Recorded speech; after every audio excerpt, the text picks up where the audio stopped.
দেখলাম বাইরে পুরা দেহটা আগুনে জ্বলতেছে আর দেহর মধ্যে আগুনের শিকল পরানো।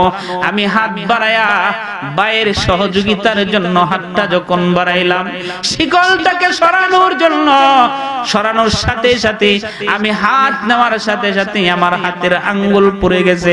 ও আবু সিনানা দেখো দেখো আমার হাত, এই হাতটা জাহান্নামের আগুন আমার পোড়া। এই কথা বলে কন্দন শুরু করে দিলেন। হযরত আবু সিনানা রাদিয়াল্লাহু তাআলা আনহু বললেন, তাহলে তোমার ভাইয়ের এই অবস্থা কেন? তোমার ভাই আপনা আমার নবী ফুলসেরার উপরে দাঁড়িয়ে বলতে থাকবে। আল্লাহর পয়গম্বর বলেন, ওই ফুলসেরার সেতু যখন পার হইতে থাকবে ফুলসেরার নিচে জাহান্নামের কঙ্কর ফিট করানো আছে। মানুষ যখন আমলে ত্রুটি হবে সে পড়ে যাইবে। এই জন্য অনেক মুমিন ফুলসেরার কথা শোনার সাথে সাথে বেহুশ হয়ে পড়ে যায়। ওমর ইবনুল আব্দুল আজিজ রাহমাতুল্লাহি আলাইহির একজন বাদী ছিল, খুব নেককার দিনদার বাদী ছিল। ওমর ইবনুল আব্দুল আজিজের বাদী নামাজ 2 রাকাত নামাজ পড়িয়া যেখানেই নামাজ পড়লেন ওই মুসাল্লার মাঝে ঘুমিয়ে গেলেন। ঘুমের ঘরে স্বপ্নে এই বাদীতে খন্দন করে উঠলেন। দ্রুত গতিতে ওমর বিন আব্দুল আজিজের কাছে চলে গেলেন। ওগো ওমর বিন আব্দুল আজিজ, আমি বড় একটা দুঃস্বপ্ন দেখেছি। কি স্বপ্ন দেখেছো বলো? ওমর ইবনে আব্দুল আজিজের বাদী বলেন, হুজুর দুনিয়ার কিছু স্বপ্ন দেখি নাই, ফুলসেরা অতিক্রমকারী ব্যক্তিদের স্বপ্ন আমি দেখেছি।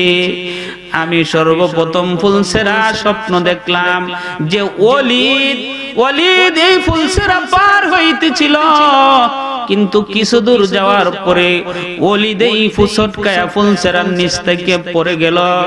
হযরত ওমর ইবনুল আব্দুল আজিজ ভয়ে তার শরীরের পশম দাঁড়িয়ে যায় আর চেহারা যেন লাল বর্ণ হয়ে যায়। বাদীকে বলে, তারপর তুমি কি দেখেছ?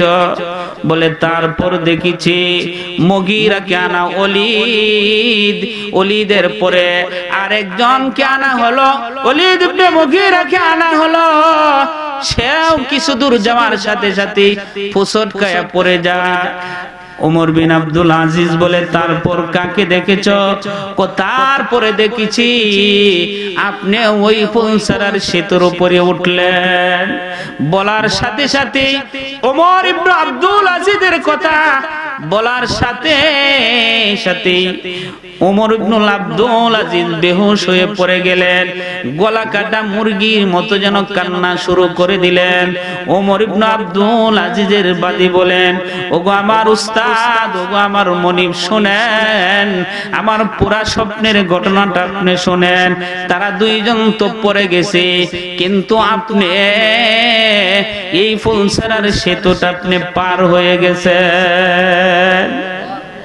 এই জন্য আল্লাহর মুমিন বান্দারা যারা তারা ফুলসেরার কথা শোনার সাথে সাথে বেহুশ হয়ে পড়ে যায়। ওই আয়াতের ব্যাখ্যায় আব্দুল্লাহ ইবনে আব্বাস রাদিয়াল্লাহু তাআলা আনহু বলেন, তাফসীরে মাযহারিতে আব্দুল্লাহ ইবনে আব্বাস রাদিয়াল্লাহু তাআলা বলেন যে ফুলসেরার সেতু যখন মানুষ অতিক্রম করবে, অতিক্রম করার সময় মানুষকে একটা না দুইটা না, ফুলসেরা অতিক্রম করার সময় মানুষকে তামানো হবে। যে মানুষকে তামায়া একটা না দুইটা না 7টা প্রশ্ন করা হবে। যতক্ষণ পর্যন্ত এই 7টা প্রশ্নের উত্তর না দিবে আল্লাহ রাব্বুল আলামিনের ফেরেশতা সামনে এক কদম অগ্রসর হওয়ার জন্য দিবে না। ফুলসেরা সেতুটা পার হওয়ার সময় আপনি আমাকে 7টা প্রশ্ন করব। এই আয়াতের মাঝে তাফসীরের মাঝে যখন এই কথাটা আমি পাইলাম যে ফুলসেরার সেতু তো 7টা প্রশ্ন করব, কোনদিন আমি উস্তাদের মুখেও শুনি না, কোন বক্তারের মুখেও শুনি না, কিন্তু এই ফুলসেরার উপরে আপনাকে 7টা প্রশ্ন করা হবে।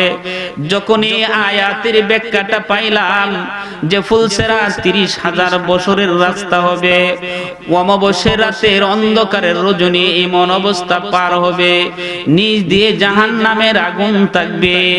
এই অবস্থা ফেরেশতারা আপনাকে দাঁড়ায়া একটা না দুইটা না 7টা প্রশ্ন করা হবে। যদি প্রশ্নের সঠিক উত্তর দিতে পারে তার জন্য জান্নাতের দরজা খোলা হবে। যদি না দেওয়া হয় ফুলসেরার গেইটে তাকে ফেরেশতারা গ্রেফতার করে ফেলবে। আব্দুল্লাহ ইবনে আব্বাস ওই আয়াতের ব্যাখ্যায় লেখেন, প্রথম নম্বর প্রশ্ন করা হবে লা ইলাহা ইল্লাল্লাহ সম্পর্কে, আল্লাহ তাআলার ওয়াহদানিয়ত সম্পর্কে জিজ্ঞাসা করা হবে। আল্লাহ রাব্বুল আলামিনের সাথে তোমার কেমন সম্পর্ক ছিল? আল্লাহ রাব্বুল আলামিনের সাথে দুনিয়াতে কারোর সাথে আল্লাহর সাথে কাউকে শরীক করেছিলা কিনা? আল্লাহ রাব্বুল আলামিনের সাথে কাউকে অংশীদার করেছিলা নাকি?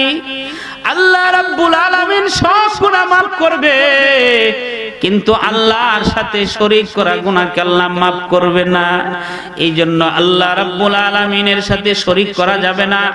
মাজার পূজাকে মাজারে গিয়া সেজদা দেওয়া যাবে না।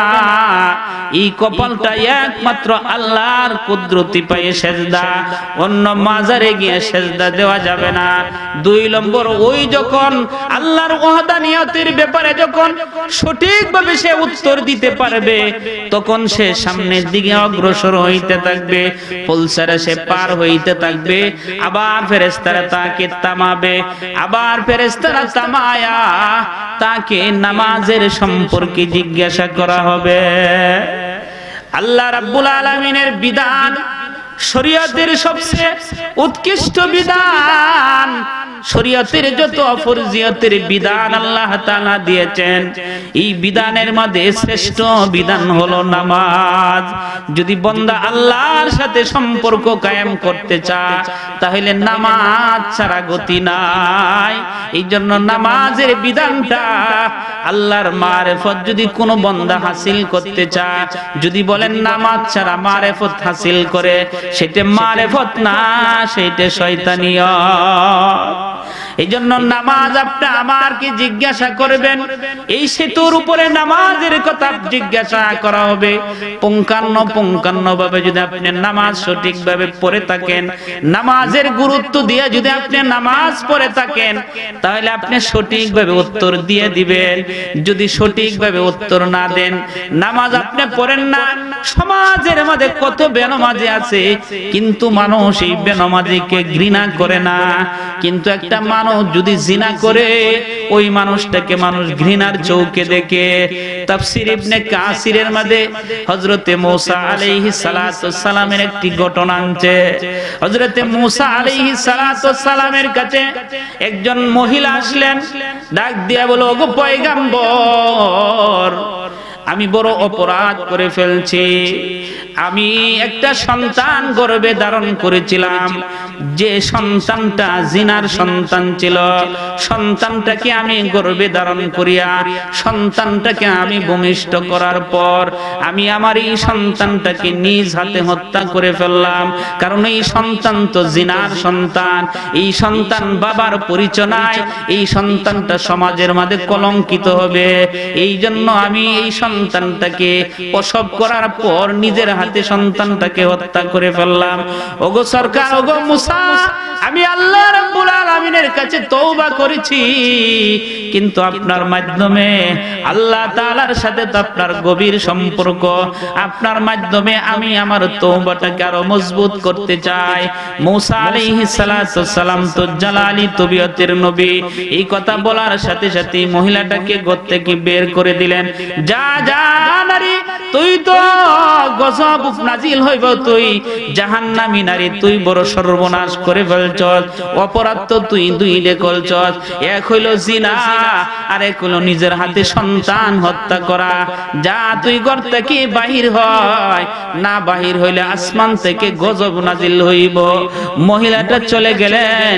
কিছুক্ষণ পর হযরত জিবরাইল আলাইহিস সালাতু ওয়াস সালাম আগমন করলেন। হযরতে জিবরাইল আলাইহিস সালাতু ওয়াস সালাম বলেন, ওগো মূসা, ওই যে একটা নারী এসেছিল ওই নারীটাকে আপনি কেন ঘর থেকে বের করে দিলেন? হযরত মূসা বলে আপনি জানেন না এই নারীতে জিনার একটা সন্তান গর্ভে ধারণ করেছিল, কিন্তু ভূমিষ্ঠ করার পর সন্তানটাকে নিজের হাতে হত্যা করে দিল। হযরত জিবরাইল আলাইহিস সালাতু ওয়াস সালাম বলেন, ওগো মূসা, ওই জিনাকারী নারীটাকে আপনি ঘর থেকে তাড়িয়ে দিলেন, এর চেয়েও বড় পাপিষ্ঠ সমাজের মাঝে আছে, মানুষ তাকে ঘৃণা করে না। মূসা আলাইহিস সালাম শুনিয়া বিস্ময়কর হয়ে গেলেন, তাজ্জব হয়ে বললেন, কি বলেন জিবরাইল ভাই, এর চেয়েও কি সমাজের মাঝে পাপিষ্ঠ আছে কিনা? বলো হ্যাঁ, এর চেয়েও বড় পাপিষ্ঠ সমাজের মাঝে আছে। সমাজের মানুষ তাকে ঘৃণা করে না, সমাজের মানুষ তাকে বাঁকা চোখে দেখে না। হযরতে জিবরাইল আলাইহিস সালাম যখন এই কথা বলতেছিলেন, হযরতে মূসা আলাইহিস সালাতু ওয়াস সালাম বলেন, বলো জিবরাইল ভাই বলো, এই জিনাকারী নারীর চেয়েও আরো কে সবচেয়ে বড় পাপিষ্ঠ? হযরতে জিবরাইল আলাইহিস সালাতু ওয়াস সালাম বলেন, ওগো মূসা শুনো, এর চেয়েও জঘন্য পাপিষ্ঠ যে মানুষটা ইচ্ছা করে নামাজ ছেড়ে দেয়, ইচ্ছা করে নামাজগুলো তরক করে দে, আল্লাহর এই বিধানটা ইচ্ছা করে ছেড়ে দে। সমাজের মানুষ তাকে ঘৃণা করে না, কিন্তু সমাজের মানুষ যদি ঘৃণা না করে আল্লাহর এই বিধানটা ইচ্ছা করে ছেড়ে দেওয়ার কারণে আল্লাহ রাব্বুল আলামিন ওই লোকটাকে জিনার চেয়েও বড় নিকৃষ্ট পাপিষ্ঠ মনে করে। এই জন্য নামাজ আমরা পড়তে হবে। নামাজের অসংখ্য গণিত ফজিলত, কোন মানুষ যদি নামাজের ফজিলত বর্ণনা করতে থাকে, হায়াত যদি কিয়ামত পর্যন্ত থাকে, নামাজের ফজিলত শেষ হবে না। কারণ সেটা আল্লাহর মারিফতের সাথে, আল্লাহর সাথে সম্পর্ক। এই জন্য নামাজ এক নম্বর হলো মুসলমান আপনি আমাদের জন্য ফুল ছাড়া সেতু পার হওয়ার সময় নামাজের কথা আমাকে জিজ্ঞাসা করা হবে। ফেরেশতাদের কাছে যদি পরিপূর্ণভাবে নামাজের পুঙ্খানু হিসাব আপনি দিয়ে দিতে পারেন, ফেরেশতারা তাকে ছেড়ে দিবে, সামনের দিকে যাইতে থাকবে, সামনের দিকে যাইতে থাকবে। আবার ফেরেশতারা ফুলসেরার সেতুর মধ্যে তাকে দাঁড়া করাইবে, তামায়া তাকে রোজা সম্পর্কে জিজ্ঞাসা করবে। যদি রোজা পরিপূর্ণভাবে পালন করে থাকে, সে যদি সুন্দরভাবে রোজাগুলো পালন করে থাকে, পরিপূর্ণভাবে উত্তর যদি দিয়ে দিতে পারে, সামনের দিকে অগ্রসর হইতে থাকবো। অগ্রসর হওয়ার সাথে সাথে আবার ফেরেশতারা তাকে তামাবে, ফেরেশতারা তামায়া তাকে যাকাতের সম্পর্কে জিজ্ঞাসা করবে, যাকাতের সম্পর্কে জিজ্ঞাসা করবে। আল্লাহ তাআলা যে তোমাকে সচ্ছলতা দান করেছিল, আল্লাহ তাআলা যে তোমাকে সম্পদ দান করেছিল, এই সম্পদটা আল্লাহ তাআলার দেওয়া নেয়ামত। এই নেয়ামতটা তুমি কেমন ভাবে আল্লাহর বিধানগুলো তুমি পালন করেছো, কেমন ভাবে তুমি যাকাত দিয়েছো। আপনি যদি পরিপূর্ণভাবে যাকাত না দেন, তাহলে আপনি ধরা খেয়ে ফেলবেন।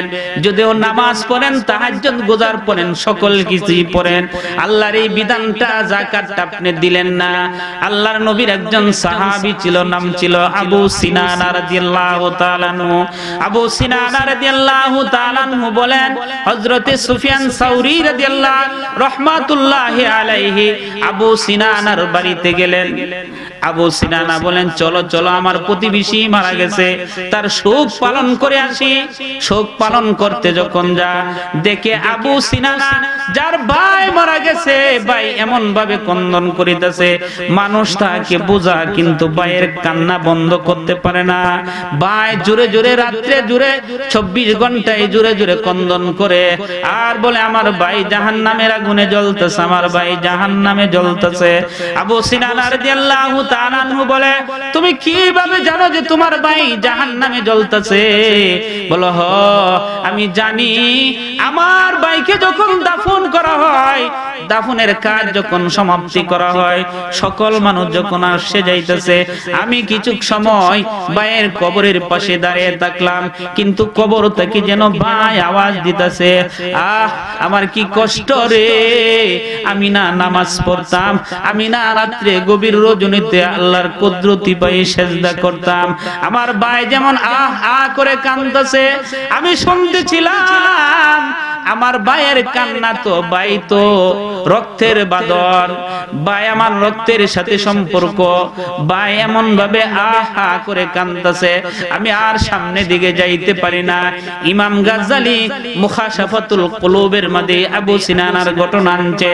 হযরতে আবু সিনানা রাদিয়াল্লাহু তাআলা নুকে বলতেছে, তখন আমি কবরের একটু খনন করলাম, কবরের একটু দাবায়া, কবরটাকে আমি পাশে একটু মাটি সরাইয়া একটা কাটকি উঠাইয়া দেখলাম ভাইয়ের পুরা দেহটা আগুনে জ্বলতেছে, আর দেহর মধ্যে আগুনের শিকল পরানো।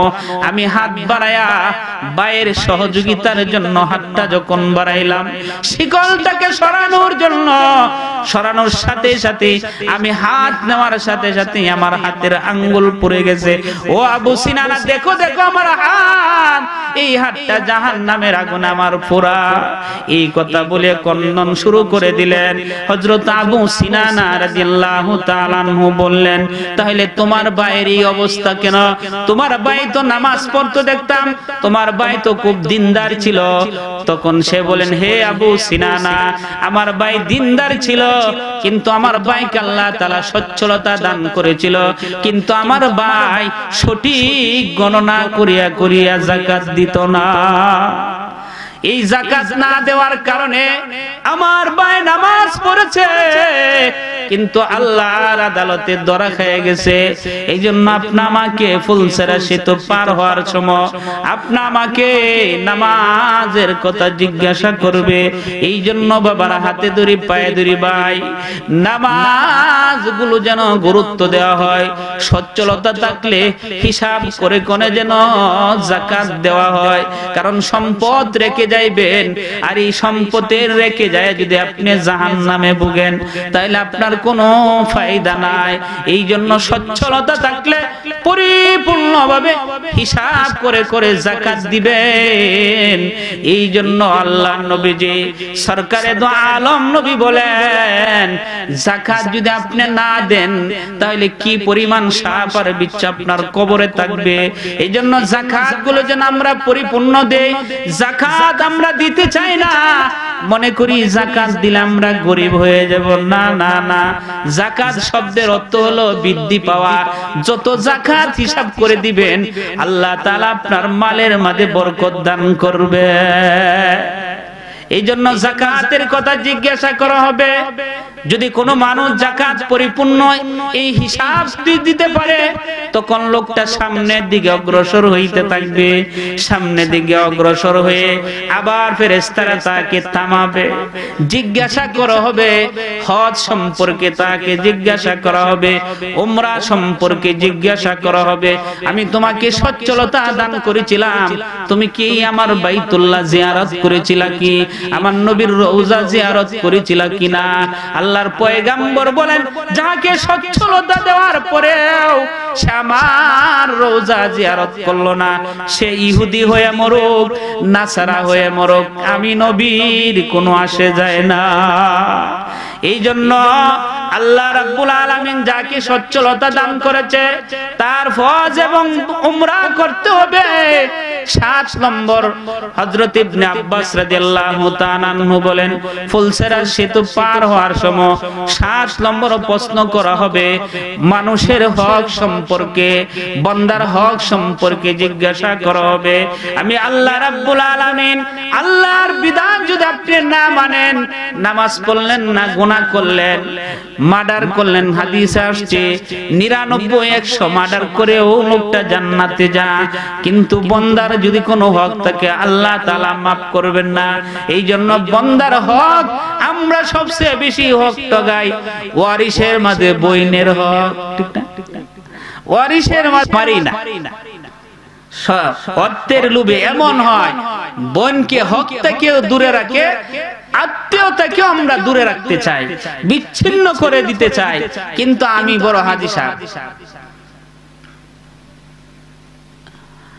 ইমাম কাইয়ুম রাহমাতুল্লাহি আলাইহি কিতাবুল কাবাইরের মধ্যে একটা ঘটনা আনছে যে আমরা যে আমাদের হকগুলো আদায় করি না, বোনের হক দেই না, বোনের হকের সাথে এবং সম্পর্কও ছিন্ন করে দিতে চায়।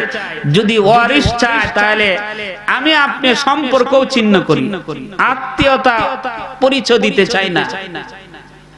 কিতাবুল কাবাইরের মধ্যে হযরত কাইয়ুম রাহমাতুল্লাহি আলাইহি বলেন, মক্কাতে এমন একজন লোক ছিল যে লোকটা খুব আমানতদার ছিল, লোকটা খুব দিনদার ছিল, পরহেজগার ছিল, আল্লাহওয়ালা ছিল, তাহাজ্জুদ গুজার ছিল। মক্কাতে যখন কোন মানুষ যাইতো, অসংখ্য হাজী সাহেবরা তার কাছে টাকাগুলো আমানত রাখতো, টাকাগুলো আমানত রাখতো। এই টাকাগুলো যথার্থভাবে আবার হাজী সাহেবদের কাছে তিনি পৌঁছায় দিতেন। মক্কার সমস্ত মানুষ জানতো লোকটা বড় আমানতশীল, সকলেই তার কাছে আমানত রাখতো, টাকাগুলো আমানত রাখতো। একজন হাজী সাহেব ওই লোকের কাছে টাকাগুলো আমানত রাখিয়া মক্কা থেকে তিনি মদিনায় চলে গেলেন। মদিনার কার্যক্রম সমাপ্তি করে মক্কাতে আসলেন। আসিয়া দেখেন এই লোকটাকে তালাশ করে জিজ্ঞাসা করা হলো, লোকটাকে তো দেখতেছি না। বলল ওই লোকটা ইন্তেকাল করে ফেলছে। লোকটা কি হয়েছে? ইন্তেকাল করছে। লোকটা পেরেশানি হয়ে গেছে, আমানতশীল লোকটা ইন্তেকাল করেছে। হাজী সাহেব পেরেশানি হয়ে গেছে যে তার কাছে তো আমি অনেক টাকা আমানত রেখে গেছি। এই অবস্থাতে পেরেশানির হালতে মক্কার উলামায়ে কেরামদের কাছে পরামর্শ জানলো। তার সন্তানদেরকে জিজ্ঞাসা করলো, তোমার বাবার কাছে আমি কিছু টাকাগুলো আমানত রেখেছিলাম, আমানতের সম্পর্কে আমরা জানি না। লোকটা বড় পেরেশানি হয়ে গেল।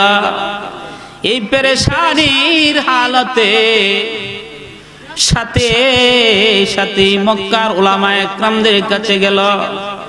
উলামায়ে কেরামরা বলল, তুমি যাও জমজম কুয়ার পাশে যাইবা, এই জমজমের কুয়ার জান্নাতি যদি হয়ে থাকে তাহলে জান্নাতের সাথে তার সম্পর্ক আছে। তার নাম ধরে যখন ডাক দিবা, রাত্র যখন গভীর হয়ে যায়, গভীর রজনীতে লোকটাকে নাম ধরে ডাক দে, কিন্তু কোনো সাড়া নাই, কোনো শব্দ পায় না। তখন মক্কার উলামায়ে কেরাম বলবে, তাহলে তুমি চলে যাও, ইয়ামানে চলে যাও। এমন একটা কূপের নাম হলো বারাহুত। এই কূপটা জাহান্নামীদের সাথে সম্পর্ক। লোকটা ইয়ামানে চলে গেল, বারাহুত কূপের মধ্যে গিয়া কিতাবুল কাবাইরে এই ঘটনাটা বর্ণনা করেছেন আব্দুল্লাহ ইবনে কাইয়ুম রাহমাতুল্লাহি আলাইহি।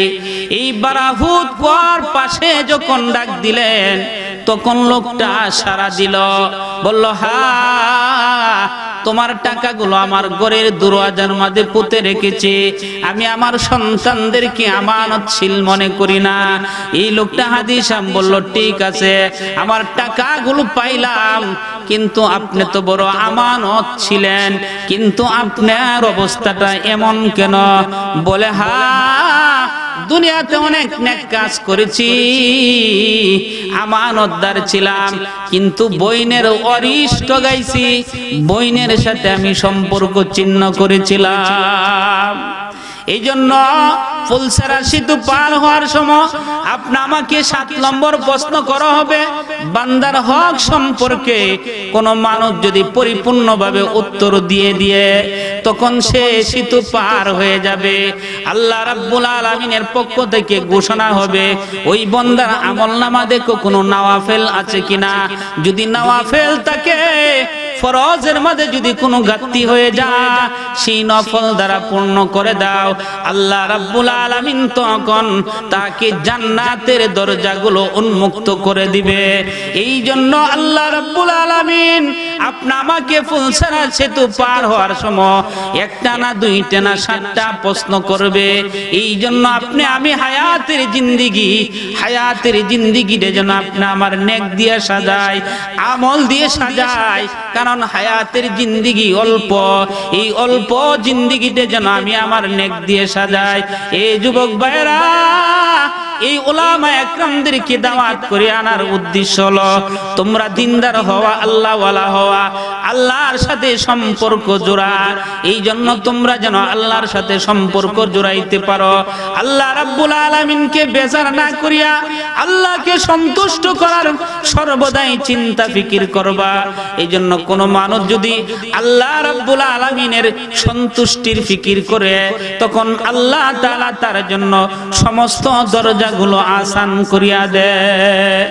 এই জন্য আল্লাহ রাব্বুল আলামিন আমাদেরকে এই কথাগুলো নিজেও আমল করার তৌফিক দান করো, আপনাদের সকলকে আমল করার তৌফিক দান করো। আসসালামু আলাইকুম ওয়া রাহমাতুল্লাহ।